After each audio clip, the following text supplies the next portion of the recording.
গরুর মাংস এভাবে মাখায় রান্না করলে, কুরবানির গরুর গোস এভাবে পাকায় খেলে আরও ভালো লাগে।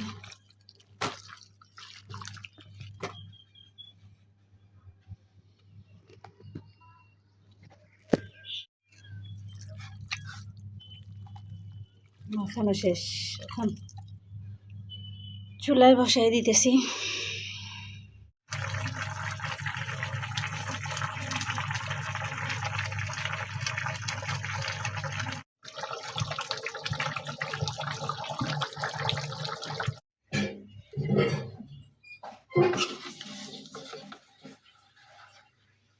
হে গাইস, আসসালামু আলাইকুম। ঈদ মুবারক সবাইকে, শুভেচ্ছা জানাচ্ছি ঈদ মুবারকে। তো দেখো আমার হাতের মেহেন্দি, সুন্দর। তো এটাও আমি একা দিয়েছি, এটাও আমি একা দিয়েছি। তো গাইস, তোমার ঈদের সালামি দেখি।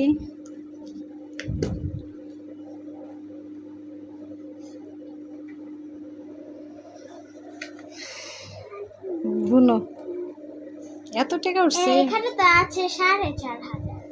আচ্ছা গুনো দেখি, কে দিছে এত টাকা? এইগুলো আমি পেয়েছি বলি, কোনগুলো আমার ফুপি দিয়েছে, এগুলো আমার ফুপি দিয়েছে। এই যে 5 টাকার নোট আছে 20টা, 10 টাকার নোট আছে 10টা, আর এখানে 500 টাকাও আছে।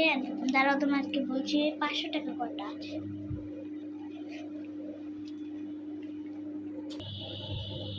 গুনছ? হ্যাঁ। তো গাইস, আমি ঈদের সালামি পেয়েছি মোট 4,500 ক্যাশ। এত টাকা তোমরা কোনোদিন দেখেছো কেউ সালামিতে পায়?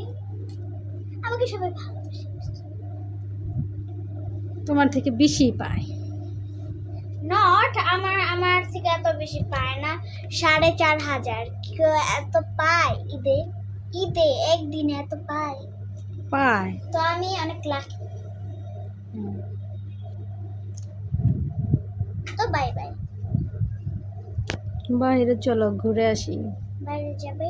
চলো। আমি খেয়ে আমার অবস্থা টাইট হয়ে গিয়েছে, এটার জন্য আমি ড্রিঙ্ক খাবে? মাংস খেয়ে অবস্থা টাইট হয়ে গেছে। এটার মধ্যে কালা কালা এগুলো কি আবার পোকা নাকি? জিনা। জিন্না? এটার নাম তুপকার দানা, তুপকা না কি কয়? এটা বসে তুতমা। ওটা কি? এটা কালো জিরা। ব্যাগ ছিঁড়ে গেছে। দেখে লাগানো ফুলানোর সিস্টেম আছে আছে আছে। মাংস খাই আর কি অস্থির হয়ে গেছস? তুই লাগে। ও সরি সরি, তাই বা মাংস খাই অস্থির হয়ে গেছো? অনেকগুলি মাংস খাইছ? অনেক, 18 পিস। আল্লাহ রে, 18 পিস গুনা পারো? মিথ্যা কথা কও তুমি, 18 পিস জীবনও খাইতে পারো? আমি একটাই খেতে পারি না, আবার 18 পিস কবে খাবো? ঠিক আছে, নট মাইন্ড। তো আমি একটু পরে ঘুরতে যাব, তোমাদের সাথে আমি শেয়ার করব গাইস। তো চলুন যে দেখে আসি আজকে আমরা সারাদিন কি কি করলাম। সারাদিন কি কি করছো? গাইস চলুন যে দেখে আসি আজকে সারাদিন কি কি করছো? চলুন যে দেখে আসি আজকে সারাদিন কি